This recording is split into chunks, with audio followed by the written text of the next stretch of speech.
2 Chronicles chapter 33. Si King Manasseh ng Juda. Naging hari ng Juda si Manasseh nung siya ay 12 years old. Naghari siya sa Jerusalem sa loob ng 55 years. Ginawa niya kung ano ang masama sa paningin ni Lord, gaya ng sobrang samang mga gawain ng mga bansang pinalayas ni Lord bago pa dumating sa lupaing iyon ang mga Israelites. Muli niyang tinayo ang mga altar sa matataas na lugar na winasak ng tatay niyang si Hezekiah. Tinayo din niya ang mga altar ni Baal at gumawa ng mga ribulto ni Asherah. Winorship niya lahat ng mga bagay na makikita sa kalangitan at nag-serve siya sa mga ito. Nagpatayo pa siya ng mga altar sa temple para sa pag-worship sa mga Diyos-Diyosan. Doon pa mismo sa lugar na sinabi ni Lord kung saan i-worship ang pangalan niya forever. Nagpatayo din siya ng tig-isang altar sa dalawang courtyard ng temple para sa lahat ng mga bagay na nakikita sa kalangitan. Inoffer niya ang mga anak niyang lalaki doon sa Hinnom Valley bilang offering na susunugin. Nahilig pa siya sa pangkukulang, panghuhula, pagkonsulta sa espiritu ng mga patay at paggamit ng magic. Marami siyang ginawang kasamaan sa paningin ni Lord na lalong nagpagalit pa dito. Nilagay niya ang ribulto ng isang Diyos-Diyosan sa temple, sa lugar na tinutukoy ng Diyos nung sabihin niya kay David at sa anak nitong si Solomon na sa temple na ito at sa Jerusalem na aking pinili mula sa lahat ng mga tribes ng Israel, dito i-worship ang pangalan ko forever. Kung susundin mabuti ng mga Israelites ang lahat ng mga utos ko sa kanila, pati ang mga batas na binigay ko kay Moses, hindi ko na sila aalisin sa lupain na binigay ko sa mga ancestors nila. Pero niligaw ni Manasseh ang mga taga-Juda at mga taga-Jerusalem na gumawa ng kasamaan na mas masahol pa sa ginawa ng mga bansang pinarusahan ni Lord bago pa dumating sa lupaing iyon ang mga Israelites. Nagsisi si Manasseh. Winarningan ni Lord si Manasseh at ang buong bayan, pero ayaw nilang makinig. Kaya hinayaan ni Lord na lusubin sila ng mga officers ng army ng hari ng Assyria. Nahuli nila si Manasseh. Kinabitan siya ng kawit, nilagyan ng kadenang bronze at dinala sa Babylon. Nung hirap na siya, lumapit siya kay Lord na kanyang Diyos at humingi ng tulong. Nagpakumbaba siya ng buong puso sa Diyos ng mga ancestors niya. Nag-pray siya kay Lord at dininig ang prayer niya. Kaya pinabalik siya sa Jerusalem para muling maghari doon. Tapos, kinilala ni Manasseh na si Lord ay Diyos. Di nagtagal, nagpatayo siya ng pader sa labas ng city ni David sa bandang west ng Gihon sa may valley at para sa entrance sa Fish Gate. Pinalibot niya ito sa Orphel at pinataas ng sobra. Naglagay din siya ng mga officers ng army sa lahat ng mga city na napapalibutan ng pader sa Juda. Inalis niya sa temple ang mga Diyos-Diyosan ng mga bansa at ang mga ribultong nilagay niya doon. Inalis din niya ang lahat ng mga altar na kanyang pinagawa doon sa bundok na kinatatayuan ng temple at sa iba pang lugar sa Jerusalem. Tapos, tinapon niya ang lahat ng mga iyon sa labas ng city.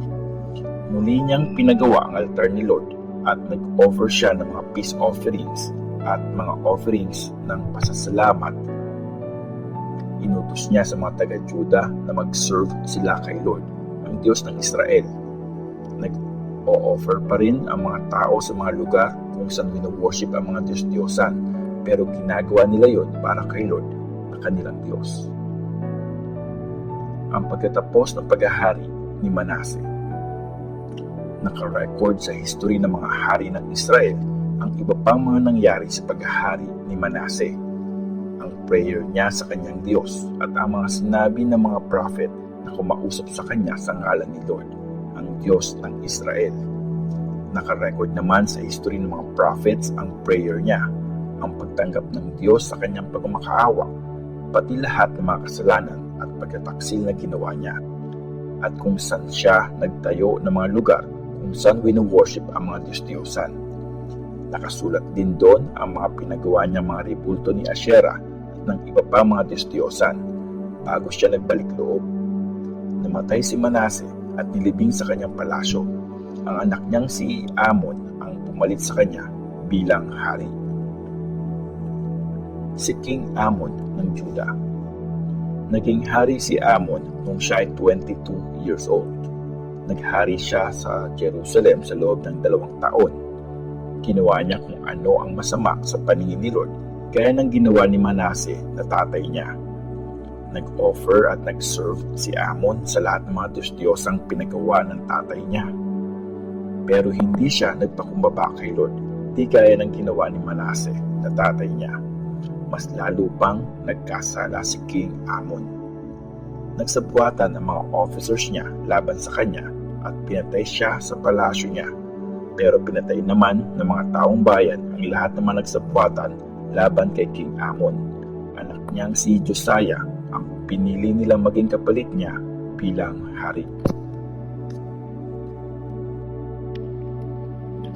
2 Chronicles chapter 34. Si King Josiah ng Juda.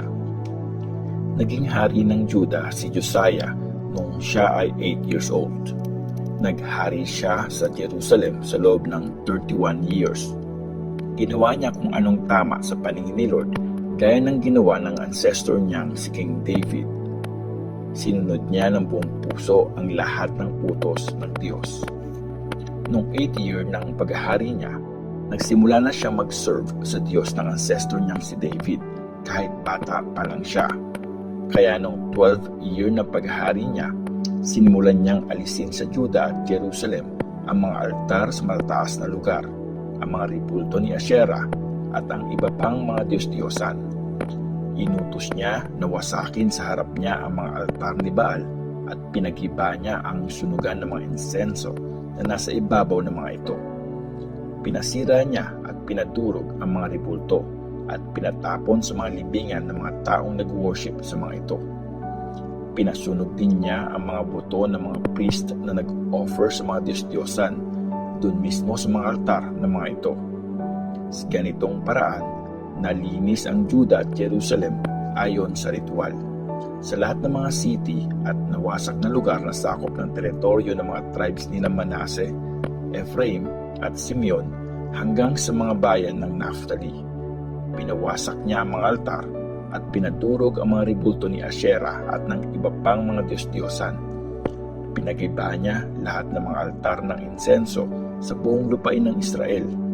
Tapos nito, bumalik siya sa Jerusalem. Nakita ang libro ng Law ni Lord. Noong 18th year na paghahari ni Josiah, matapos niyang linisin ayon sa ritual ang buong lupain at ang temple, pinapunta ni Josiah sina Shaphan na anak ni Azaliah, Maaseya na governor ng Jerusalem, at si Joah na isang sekretary na anak ni Joahaz sa temple para ipaayos ito. Pumunta sila kay Hilkiah na high priest at binigay ang perang nakalaan sa temple. Ito ang nakolekta ng mga Levites na nagsaserve sa temple mula sa mga tribes ng Manase, Ephraim, sa mga natitirang lahi ng Israel at sa buong Juda, Benjamin at mga taga-Jerusalem. Tapos, binigay nila ang pera sa mga in-charge sa pagpapaayos ng temple. Binigay naman nila ito sa mga karpintero at mga workers para ibili ng mga bato at mga kahoy na pang-repair sa mga kwarto ng temple na pinabayaang masira ng mga dating hari ng Juda. Ginawa ng mga workers ang trabaho nila ng may buong katapatan. Sinupervise sila ng 4 na mga Levites, sina Jahath at Obadiah mula sa angkan ni Merari at sina Zechariah at Meshulam na mula naman sa angkan ni Kohath. Ang mga Levites na ito ay magagaling na mga musicians. Ang iba pang mga Levites naman ay in charge sa paghahakot ng mga materyales at pagsusupervise sa mga workers sa iba pang trabaho. Ang iba naman ay nag-serve bilang mga sekretary at mga guards. Habang nilalabas ang pera mula sa temple, nakita ni Hilkiah na high priest ang libro ng law na binigay ni Lord kay Moses. Tapos, sinabi ni Hilkiah kay Shaphan na sekretary ng hari, "Nakita ko sa temple ang libro ng law ni Lord." Binigay ni Hilkiah kay Shaphan ang libro at dinala niya ito sa hari. Tapos, nag-report si Shaphan sa hari. "Ginagawa po ng mga officials niyo ang lahat ng mga pinapagawa niyo sa kanila. Kinuha nila ang lahat ng perang nakita sa temple at binigay ito sa mga in-charge at sa mga workers." Sabi pa ni Shaphan sa hari, "Binigay sa akin ni Hilkiah na high priest ang librong ito," at binasa ito ng malakas ni Shaphan sa harap ng hari. Nang marinig ng hari ang sinasabi sa mga utos, pinunit niya ang kanyang damit. Tapos, inutusan niya sina Hilkiah, Ahikam na anak ni Shaphan, Abdon na anak ni Micaiah, Shaphan na sekretary, at si Asaiah na servant ng hari. Sabi niya sa kanila, "Mag-inquire kayo kay Lord kung anong gusto niyang gawin ko at ng mga natitirang taga-Israel at taga-Juda tungkol sa sinasabi ng librong ito. Galit si Lord sa atin kasi sinuway ng mga ancestors natin ang salita ni Lord at hindi nila sinunod ang mga nakasulat sa librong ito." Kaya pumunta si Hilkiah kasama ang iba pang mga inutusan ng hari kay Huldah na isang babaeng prophet. Asawa niya si Shallum na anak ni Tikva at apo ni Harhas na in charge sa mga damit sa temple. Nakatira si Huldah sa bagong parte ng Jerusalem. Sinabi ni Hilkiah kay Huldah ang tungkol sa request ng hari. Ganito ang sagot ni Huldah sa kanila, "Ito ang sabi ni Lord, ang Diyos ng Israel. Sabihin niyo ito sa nag-utos sa inyo. Paparusahan ko ang bansang ito at ang lahat ng mga naninirahan dito. Mararanasan nila lahat ang mga sumpang nakasulat sa librong ito na binasa sa harap ng hari ng Juda. Mangyayari yon kasi nireject nila ako at nagsunog sila ng mga insenso para sa ibang mga Diyos. Kinalit nila ako dahil sa mga Diyos-Diyos ang ginawa nila. Kaya ibubuhos ko sa bansang ito ang galit ko at hindi ito mapipigilan.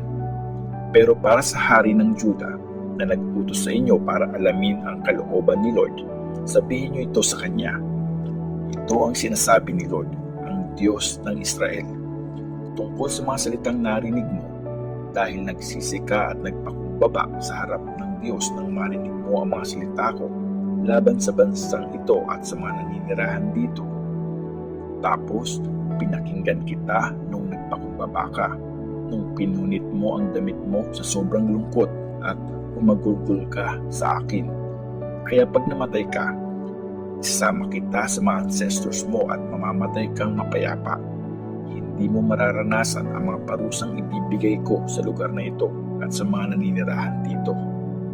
Tapos, bumalik sa hari ang mga inutusan at nireport nila ang lahat sa kanya. Ang pangako ni Josiah. Tapos, pinatawag ng hari ang mga elders ng Juda at Jerusalem. Pumunta ang hari sa temple kasama ang lahat ng mga taga-Juda at mga taga-Jerusalem, mga priest, mga Levites at lahat ng mga tao, kilala man o hindi. Tapos, binasa niya ng malakas sa harap ng mga tao ang mga nakasulat sa libro ng kasunduan na nakita sa temple. Tumayo ang hari sa pwesto niya at gumawa siya ng kasunduan kay Lord.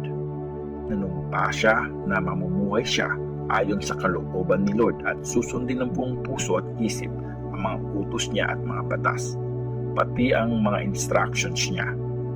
Nanumpa rin siyang gagawin lahat ng mga kasunduan na nakasulat sa libro. Tapos, pinanumpa niya rin ang lahat ng mga taga-Jerusalem at taga-Benjamin na nandun. At tinupad nga nila ang kasunduan na ginawa nila sa harap ng Diyos ng kanilang mga ancestors. Inalis ni Josiah ang lahat ng mga nakakatiring mga Diyos-Diyosan sa buong lupain ng Israel. At habang nabubuhay siya, pinag-serve niya ang lahat ng mga taga-Israel kay Lord, ang Diyos ng kanilang mga ancestors.